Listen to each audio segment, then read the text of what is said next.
ছোট্ট স্বার্থের জন্য কি আমরা সবাই মিলে একসাথে বিএনপি হয়ে যাব কিনা? মোটা দাগে বিএনপির ক্ষমতা আসার সম্ভাবনা অনেক বেশি এখন। প্রশ্ন হচ্ছে যে রাষ্ট্রকে কি আপনি আপনার মানে একটা মানে ছোট্ট স্বার্থের জন্য কি আমরা সবাই মিলে একসাথে বিএনপি হয়ে যাব কিনা, ওই জোটে চলে যাব কিনা?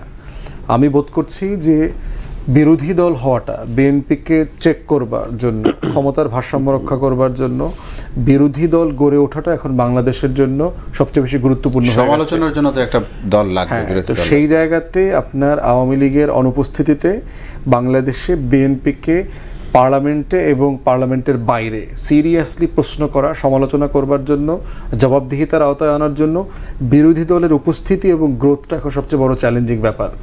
কারণ যদি আপনি রেগুলার রিয়েলিটিকে হিসাব করেন, বিএনপি যদি ধরেন 200+ সিট পেয়ে যায়, সংবিধান পরিবর্তন করবার মতো সিট পেয়ে যায়, এটা বিএনপির রাজনীতির জন্য ক্ষতিকর হবে, এটা একটা অরাজক পরিস্থিতি সৃষ্টি হবে এবং বাংলাদেশের জন্য ক্ষতিকর হবে। বরং বাংলাদেশের জন্য একটা ভারসাম্য রাজনীতি দরকার এখন, এবং সেই জায়গাতে নতুন বিরোধী দল আকারে কারো আশাটা জনসম্মতি নিয়ে, এইটা হচ্ছে এখন চ্যালেঞ্জের ব্যাপার এবং সবচেয়ে গুরুত্বপূর্ণ বিষয়। আপনারও একটি দল আছে, আপনারা কি ধরনের চ্যালেঞ্জ মনে করেন বা আপনারা কি এখানে কি ধরনের কাজ করতে চান? তা ওইটা তো অলরেডি কাজ করতেছি। আপনাদের এখানে প্লেইং রোলটা কি হবে? আপনারা বিরোধী চিন্তা করেন কিনা? না, একটা বিষয় হলো যে আমরা যেটা আশা করি যে সংসদ যেন ফাংশনাল হয়।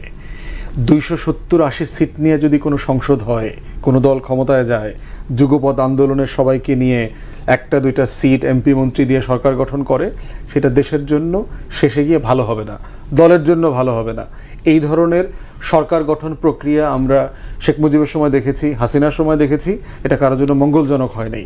তো এই জন্য হচ্ছে যে বিএনপির ক্ষমতায় যাওয়ার যেমন একটা নিশ্চয়তার জায়গা আছে, চ্যালেঞ্জের জায়গাও কিন্তু আছে।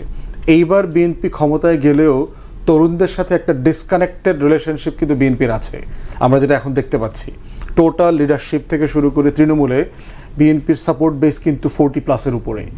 অতএব বিএনপিকে এটাকে অ্যাড্রেস করতে হবে, সে যদি সবার হইতে চায়। আবার এনসিপির একটা চ্যালেঞ্জের কথা আপনি বলেছেন, যে এনসিপির প্রত্যেকটা মিটিংগুলোতে আমরা দেখতে পাচ্ছি এই যে তাদের পদযাত্রায় হাজার হাজার মানুষ আসছে, তারা কিন্তু ভেরি ইয়াং। এখানে 30 পরে 40 পর্যন্ত বয়সের লোকদেরকে দেখা যাচ্ছে না। তাহলে পলিটিক্সে এই যে ডিভিশনটা তৈরি হচ্ছে, যে এক একটা বয়সের জনগোষ্ঠী এক এক দিকে ঝুঁকে যাচ্ছে, এইটা কিন্তু দেশের জন্য ভালো না। কারণ ডাইভার্স বয়স, শ্রেণী, পেশার মানুষ প্রত্যেক দলের সাথে কানেক্ট না থাকলে আপনি সবাইকে রিপ্রেজেন্ট করতে পারবেন না একটা প্রতিনিধিত্বশীল গণতন্ত্র হবার জন্য, যেটা জরুরি।